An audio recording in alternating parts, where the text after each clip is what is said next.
जाता है। लौकिक माँ बाप को भी बेटियों से बेटे ज़्यादा प्यारे होते हैं। अब चॉइस आपकी है कि ये 3 रास्तों में से किधर खींच कर जाना है। खींचेंगे बहुत, क्योंकि काम की वस्तु है, काम के बहुत। आज खास इस विषय पर बात करना चाहती हूँ कि हम जो बहुत काम के हैं वो बहुत काम के ही रहें। बीच में कोई भी कारण ऐसा न बने जो हम इतने काम के होने के बावजूद भी कहीं नाकाम ना हो जाएं, निराश ना हो जाएं। कहीं ये न लगने लगे जीवन के अंत में कि ये मैंने क्या किया। आज के वरदान अनुसार इसलिए हम बाप को रोज पहचानने के लिए ज्ञान समझते हैं, मुरली सुनते हैं। तो बाबा ने कहा था, जितना बाप को यथार्थ रीति पहचानना आवश्यक है, उतना माया को भी यथार्थ रीति पहचानना आवश्यक है। दुनियावी भाषा में भी कहते हैं, एक अच्छा योद्धा कौन, जो अपनी शक्तियों को भी ठीक पहचाने और अपने दुश्मन की भी शक्तियों को ठीक पहचाने। अपनी शक्तियों को जानता है, दुश्मन की शक्तियों को नहीं जानता है, तो उस योद्धा की हार निश्चित है। उस योद्धा की हार निश्चित है। बेशक कितनी मर्जी अपनी शक्तियों की तैयारी कर ली हो, बढ़ा लिया हो, जो मर्जी कर लिया हो। इसलिए माया के भी नॉलेजफुल बनने की ज़रूरत है, क्योंकि जैसे ही इस ईश्वरीय जीवन में थोड़े पुराने होने लगते हैं तो पुरानों के आगे, आजकल तो 1-2 साल वाले भी पुराने जैसे हो जाते हैं, क्योंकि ज्ञान का एक्सपोजर बहुत है। तो पुरानों के आगे माया डायरेक्ट नहीं आती है, डरती है, क्योंकि ज्ञान योग के हथियार पकड़े हुए हैं। पुरानों के आगे माया मोहिनी रूप में आती है, सोने के हिरण के रूप में आती है। इस रूप को भी अगर हम समझने लग गए, फिर इस रूप में भी नहीं आती है। पहला रूप है शैतान का, माया का। दूसरा रूप है मोहिनी रूप। तीसरा फिर ईश्वरीय रूप धारण करके आती है। फीलिंग ये आती है कि ये बाबा की ही मत है, हम श्रीमत पर एक्यूरेट कर रहे हैं, चल रहे हैं, बाबा यही तो कहता है। अब उस तो में बहुत ज़्यादा मार्जिन होती है। फाइनल होगा माया का पजल रूप एकदम। हम कहेंगे ठीक है, सारी मुरलियों अनुसार। हमारे बड़े भी सारी मुरलियों अनुसार कहेंगे, बिल्कुल गलत है। अब उसी बात को समझा जा रहा बिल्कुल ठीक, उसी बात को समझा जा रहा बिल्कुल गलत। कहाँ जाएं? ऐसे में हमारी तराजू बहुत बढ़िया क्वालिटी की होनी चाहिए। तराजू मीन्स निर्णय शक्ति। निर्णय शक्ति को लंबा काल तराशने की ज़रूरत है। लंबा काल, बहुत ठीक तरीके से जिन्होंने लंबा काल अपने निर्णय शक्ति को तराशा होगा, वो वक्त पर इस ईश्वरीय रूप को पहचान पाएंगे। लंबा काल उस निर्णय शक्ति को तराशने की कई कसौटियाँ हैं, कई फार्मूलाज है, विधियाँ हैं। उसमें जो सबसे महत्वपूर्ण विधि मेरे अनुभव में आई है वो है ईश्वरीय मर्यादाओं पर एकदम अंगद की तरह अड़े रहना। ये हमारी निर्णय शक्ति को यानी हमारी बुद्धि के फिल्टर को बहुत बढ़िया क्वालिटी का बना देते हैं, क्योंकि ईश्वरीय मर्यादाएं एक इस तरह का कवच है जो हमें माया के तीरों से बचाने की ताकत रखता है। ईश्वरीय मर्यादाएं एक इस तरह का दर्पण है जो हमें सच झूठ ठीक गलत सब दिखा देता है। मर्यादाओं में बड़ी भारी ताकत है। अब मर्यादाएं क्या कहती हैं कि मेरा बाबा जो कहता है उठने बैठने खाने सोने के लिए जो कहता है उस पर बिना अपनी बुद्धि चलाए आंख बंद करके सरेंडर कर देना चाहिए। भगवान के आगे आदेशों पर अपनी बुद्धि न चलाएं। जो आज के इस दौर में ब्राह्मण परिवार में बहुत सारी बुद्धि हम लोग चलाने लग गए हैं,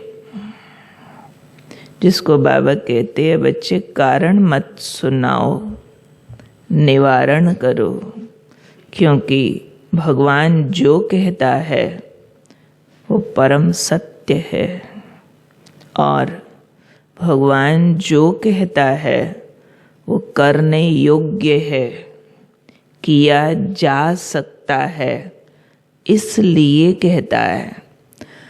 हम कई बार सोचते हैं ये बाबा तो कहता परंतु करना संभव नहीं, या अगर हमने ऐसा किया तो ये नुकसान हो जाएगा। दिमाग के घोड़े बहुत दौड़ाते हैं। बाबा तो कहता है परंतु मेरे सर्कमस्टांसेस ऐसे हैं जिसके अनुसार ये बात पालन नहीं की जा सकती, और अगर करेंगे तो रिश्तों में झगड़े, हेल्थ में नुकसान, नौकरी में नुकसान, पढ़ाई में कई सारी बातें निकाल देते हैं। तो करने की ताकत समाप्त हो जाती है। फॉर एग्जाम्पल अमृत वेला, बहुत कॉमन सी बात है। अमृत वेला बाबा कहते हैं रोज 4 बजे से पहले उठो।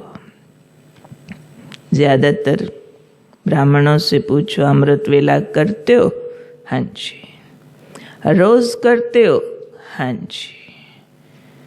बिल्कुल रोज 365 डेज? नहीं, वो तो बीच में अगर कभी सोने में लेट हो गए तब मिस हो जाता है, कभी बीमार हो गए तो, कभी ज़्यादा थक गए तो, ऐसे वाले कारणों की लिस्ट भी बहुत सारी है। आधी से ज़्यादा मर्यादाओं के लिए हमने ऐसे तो वाले कारण निकाल दिए हैं। जैसे बहुत परिवार वालों से पूछते हैं शुद्ध भोजन खाते हो? हाँ जी। घर में प्याज लहसुन तो नहीं? ना। भोग लगाते हो? जी, रोज। अच्छा, बाहर कहीं जाओ तो? दीदी वहाँ खाना पड़ता है। नहीं तो रिश्तेदारी है ना, नाराज हो जाएंगे ना, फिर बाहर तो कहीं कैसे क्या करेंगे। यानी हमने मर्यादाओं को कैसे पालन किया है कि जहाँ तक सुविधाओं अनुसार उन्हें पालन किया जा सकता है, लास्ट ऑप्शन में जहाँ थोड़ी भी डिफ़िकल्टी आई हम समझौता कर लेते हैं, चलो आज बार खाना ना, आज ना, आज इतने से तो कुछ नहीं होता ना, चल आज सो जाते हैं ना, महीना तो अमृत वेला किया ना, आज इतना सा, इतने से क्या होता है। ये जो हम कॉम्प्रोमाइज करते हैं, यहाँ ही निर्णय शक्ति मारी जाती है, हमारी बुद्धि का फिल्टर ब्लॉक होना चालू हो जाता है। One after the other whole block block block block block block होते होते एक टाइम ऐसा आ जाता है जो हमारे निर्णय शक्ति अमर्यादाओं को भी मर्यादा फील कराने लग जाएगी। टोटल अमर्यादा होगी पर फील होगा इट्स राइट। बाहर का ब्रेड खाया, ओके ना, सारे खाते हैं ना, पैक्ड है ना, और पैक्ड के नाम पर इतनी लंबी लिस्ट आ गई है।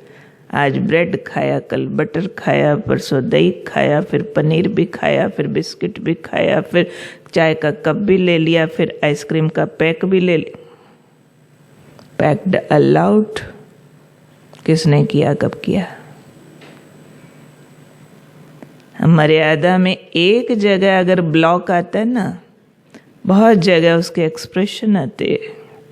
एक बार समझा कि कोई कारण में अमृत वेला मिस किया जा सकता है, फिर कारणों की लिस्ट बढ़ती जाएगी, फिर मिस मिस मिस मिस बढ़ता जाएगा।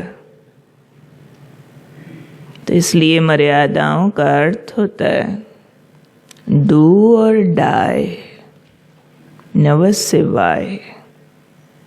अगर अमृत वेला करना, उसका एक ही अर्थ है, करना एक ही अर्थ है, 365 डेज करना मीन्स करना।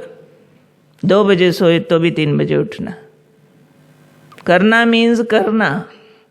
ये मर्यादाएं हमें दुखी करने के लिए नहीं बनाई गई हैं।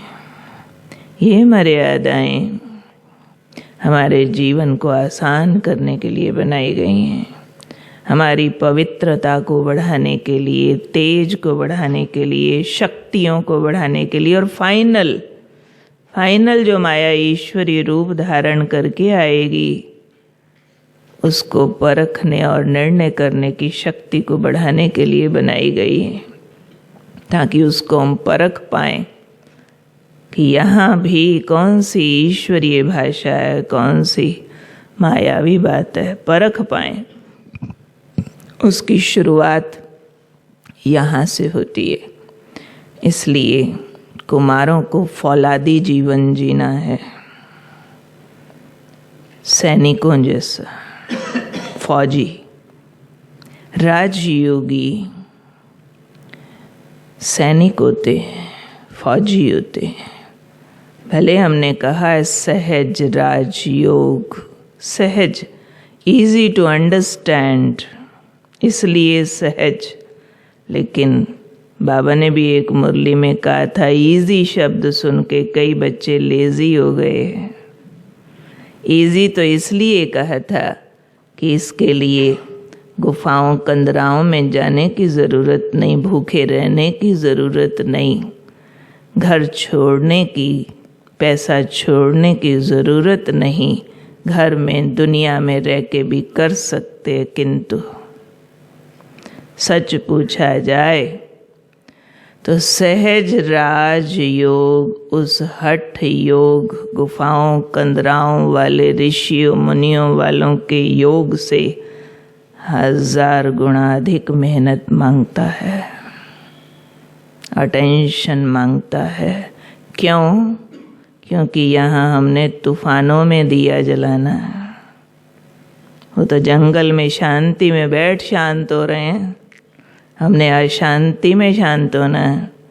वो तो दुनिया छोड़ के कर्म इंद्रियां जीत रहे हैं, हमने सब आकर्षणों के बीच कर्म इंद्रियां जीतनी है। हम तो तूफानों में दिया जला रहे हैं। तूफानों में दिया जलाने वाले दिया जला के सो जाएं कि हाँ हमारा दिया नहीं बुझेगा, वो तो बुझे को जला समझ रहे हैं।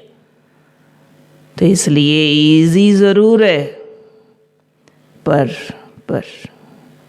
तलवार की धार पर चलने बराबर है। तो इसलिए अपने साथ सख्ती करनी है। बहुत स्ट्रिक्टनेस चाहिए अपने ऊपर, बहुत ज़्यादा कड़ी नज़र। मम्मा कहा करती थी, अपने को कसाई की नज़र से देखो, माफ़ मत करो, क्योंकि मर्यादाओं से कॉम्प्रोमाइज़ किया माना खतरा। ये तो कदम कदम सावधानी का मार्ग है। जैसे रोड्स पर लिखा होता ना, सावधानी हटी दुर्घटना घटी। यहाँ भी अटेंशन का पहरेदार हिला और बाबा कहते होते लगा माया का गोला। माया तो दर पे खड़ी है। माया हमारे से ज़्यादा एक्टिव और अलर्ट है, तो हम एक संकल्प में भी हिलेंगे प्रवेश कर जाएगी और ईश्वरीय भाषा में अपनी भाषा बोलेगी। इतना अभी से करने की क्या ज़रूरत है? उम्र ही क्या है तुम्हारी? दुनिया तो देखी नहीं है। अभी से नहीं, अभी से ही, अब नहीं तो कभी नहीं। तो इस भट्ठी के परिणाम अनुसार मर्यादाओं में देखो, जहाँ जहाँ 19-21 थोड़ा भी मार्जिन है, कस के खींच के पकड़ के ठीक करो, खींच खांच के ठीक करो। सबसे बड़ी बात है कुमारों को, जहाँ से माया घुसती है, जीभ से, आँखों से और कानों से। ये 3 दरवाजे बहुत बड़ी सिक्योरिटी रखने वाले दरवाजे हैं। बहुत बड़ी सिक्योरिटी चाहिए इन पर, बड़ी बड़ी। ये जो आँखों की माया है, ये जल्दी नहीं मरती है।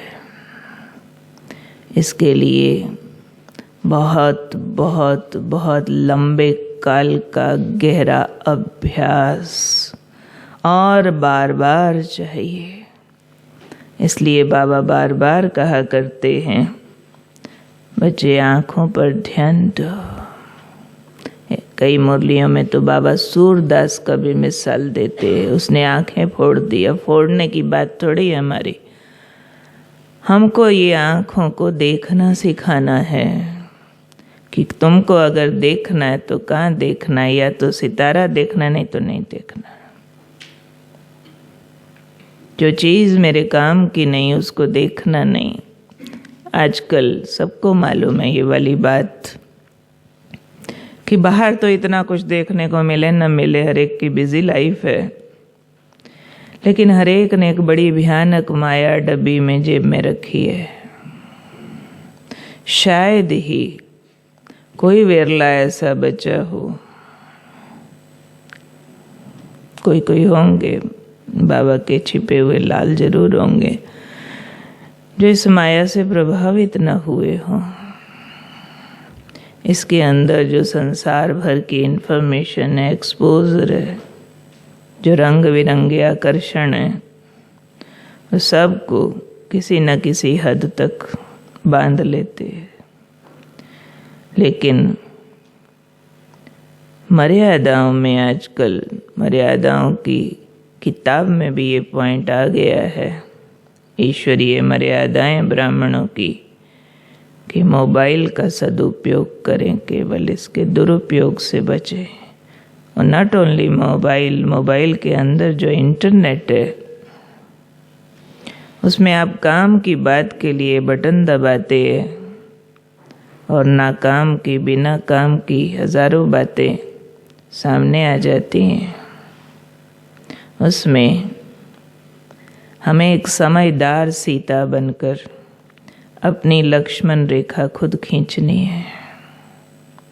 खुद ये आदेश नहीं निकाला जा सकता, ना निकालेंगे कि इसका प्रयोग नहीं करो, क्योंकि ये वो साधन है जो सेवाओं में भी बहुत काम का है।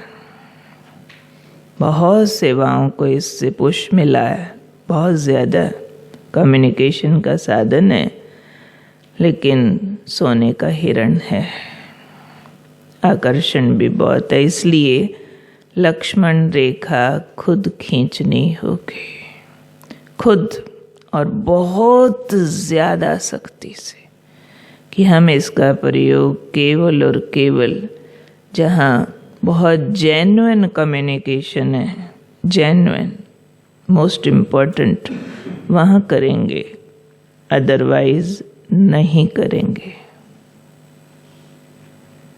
कर सकते हैं ऐसा संकल्प?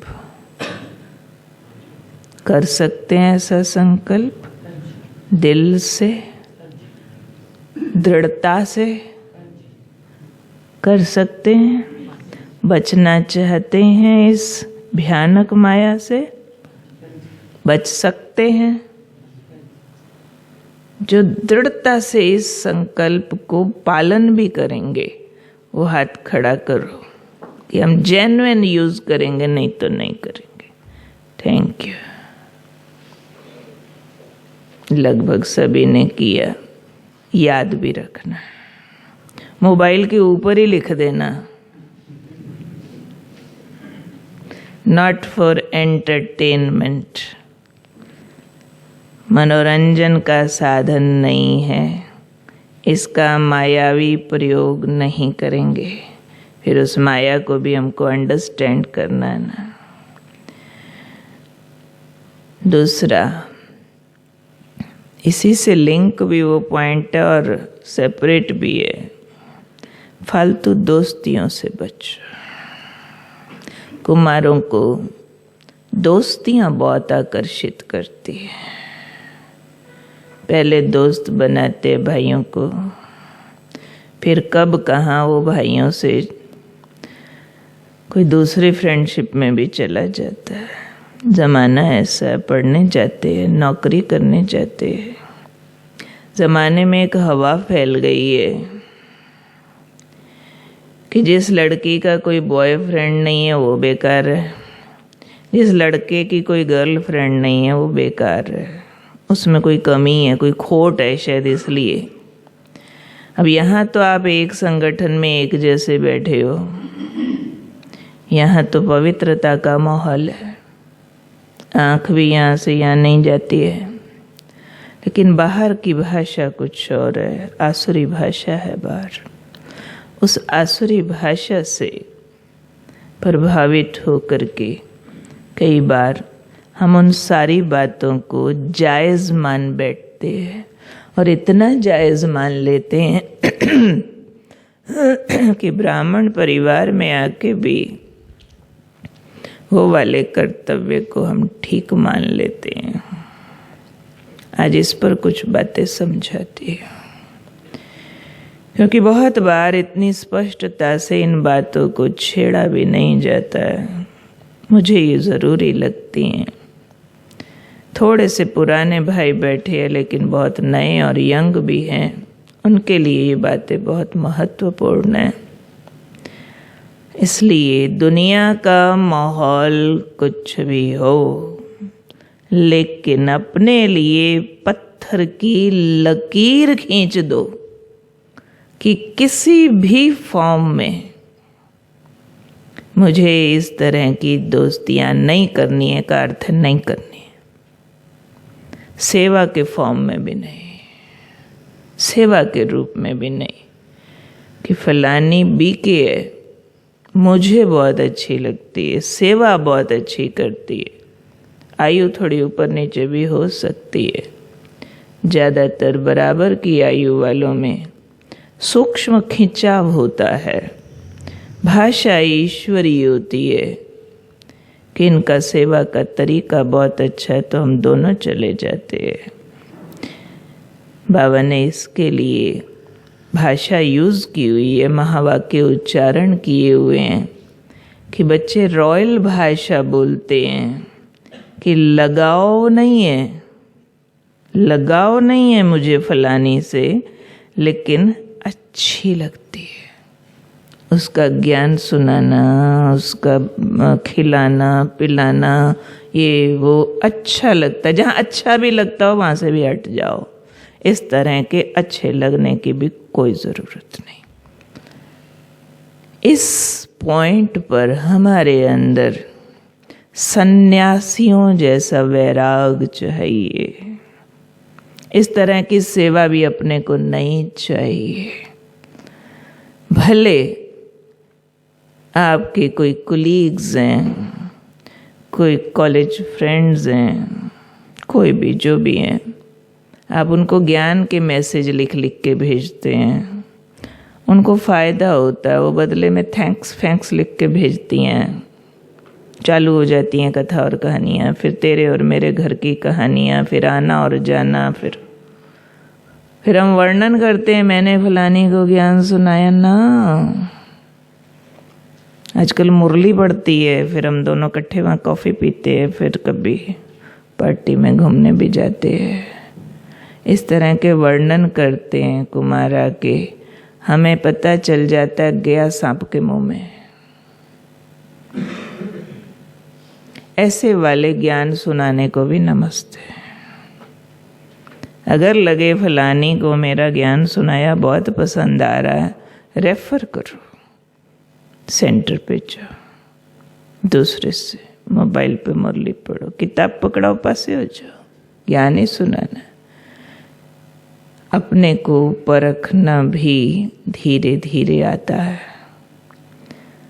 इसलिए मोबाइल्स पे भी, पेपर्स में भी वल्गर सीन, आंख बंद, शटर डाउन, पोस्टर्स भी हैं शटर डाउन।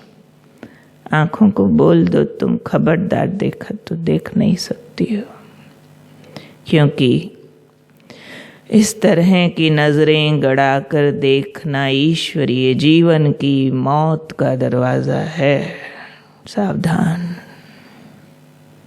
इस तरह से नज़रें गड़ाने के बाद बात करने का दिल करना और बातें करना खुद कुएं में छलांग लगाने से कम नहीं है। संभलना होगा, संभलना होगा।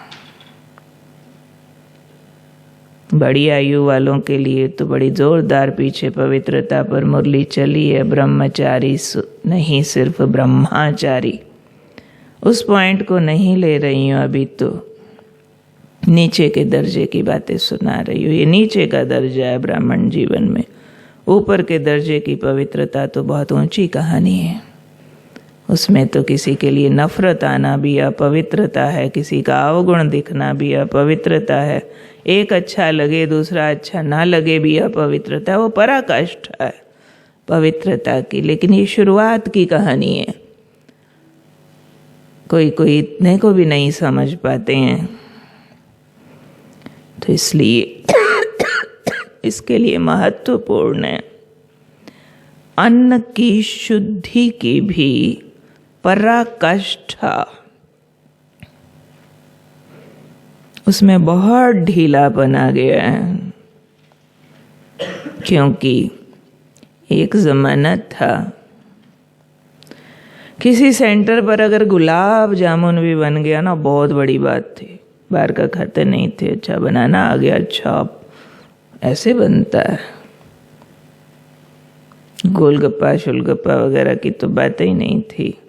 आजकल बहुत एक्सपर्ट्स सब जगह आ गए हैं, बड़े यज्ञ में भी, छोटे सेंटर्स पर भी, जो सब कुछ बना लेते हैं। बनते बनते बनते बनते बनते इधर हम दुनिया का त्याग करते हैं, उधर हमें सेंटर्स पर सब कुछ मिल जाता है। इस जीव को साधना करने का मौका ही नहीं मिला कि लंबा काल जो मर्जी देखो, बाहर मिलने वाला ही नहीं, खाना ही नहीं है, प्रतिज्ञा कर ही ली है बाहर का नहीं खाना। अब बाहर का नहीं खाते, सेंटर पे मिल जाता है, तो कहीं बाहर जाते और जी किया तो वहाँ भी हाथ चल जाता है। तो बीच में बैरियर्स कुछ कम हो गए हैं। जो पहले बड़े बड़े वाले बैरियर्स थे, तो जो बैरियर्स हमने कहीं बनाए भी थे, वो भी कहीं कहीं क्रॉस होने लग गए हैं। अन्न की शुद्धि की तो ये पराकाष्ठा थी हमारे यज्ञ में कि हम जब ज्ञान में चले, हमें सिर्फ एक ही बात समझ आई थी, पवित्र के हाथ का पका खाना बस। और हमने घर आते ही माता जी के हाथ का भी खाना छोड़ दिया। वो पवित्र थोड़े ज्ञान में चलती नहीं। वो झगड़े हुए तो होते ही रहे, ना उलड़ने से हटे, ना हम अपनी मर्यादा से हटे, अड़े ही रहे। वो भी अड़ गए, हम भी अड़ गए, हिले नहीं। आखिर उनको झुकना पड़ा, और ऐसा झुके जो बात मत पूछ। फिर जब झुके तो ऐसा झुके, वंडरफुल, वंडर हो गया। झुकने का भी वंडर हुआ था और अड़ने का भी वंडर हुआ था। भ्राता जी ने एक बार सुनाया था, लक्ष्मण भाई जी ने शायद। लक्ष्मण भाई जी कमरे में अकेले रहते थे, भोजन शुद्ध खाना है तो कमरे को कुंडी लगा के खाना बनाते थे। तो खाना बना रहे थे, उस दिन खीर पका रहे थे, किसी ने दरवाज़ा खड़का दिया, कोई उनका दोस्त आ गया, अंदर वहीं आ गया जहाँ खीर बन रही थी। ध्यान से देखा उसको, दोस्त तो बात बूत करके चला गया पर उसकी नज़र 2-3 बार गई उधर जो बन रहा पकड़ा। कहते जैसे ही वो मेरा दोस्त बात करके गया मैंने खीर नाली में फेंक दी। क्यों? पतित की नज़र पड़ गई है, पतित की नज़र पड़ गई है। नज़रों से ही तो वाइब्रेशन जाता है। अन्न बाबा की याद में पवित्र के हाथों का पका हुआ भोग लगा हुआ बाबा की यादों में प्रसाद रूप स्वीकार किया जाए। क्या इस मर्यादा को हम पत्थर की लकीर की तरह पालन कर रहे हैं या मार्जिन्स दे दिए हैं? बाबा ने कुछ एमरजेंसीज के लिए कभी अलाउ किया था, कोई विदेश जा रहा है, कोई बॉर्डर पर है, चलो ब्रेड उबला आलू ये खा लेना वगैरह, एमरजेंसीज। आज विदाउट एमरजेंसी हम कहते हैं सुबह नाश्ता क्या बनाना, जो अकेले रहते हैं चल ब्रेड ले आते, कोई एमरजेंसी तो है नहीं। फलानी जगह जाना है, दिल कर रहा है, चल बिस्कुट का पैकेट लिया खा ले, पैक्ड ही तो है, चल। ये चल वाला मुद्दा हो गया। स्वादों अधीन आराम से चॉकलेट खरीदते खा लेते हैं आराम से। तो आज भी तो वही नियम है ना कि पकाने वाले के संकल्पों का प्रभाव। नो डाउट हम बहुत सारी चीज़ें रेडीमेड यूज़ करते हैं, ब्रह्मा भोजन के भंडारे में भी रिफाइंड ऑयल आता है, घी आता है, चीनी आती है, गुड़ आता है। घर में तो नहीं बना रहे हैं सब कुछ, और वो भी पतित लोग ही है बनाने वाले। एक बार जगदीश भाई जी से हमने ये क्वेश्चन पूछा था कि लोग पूछते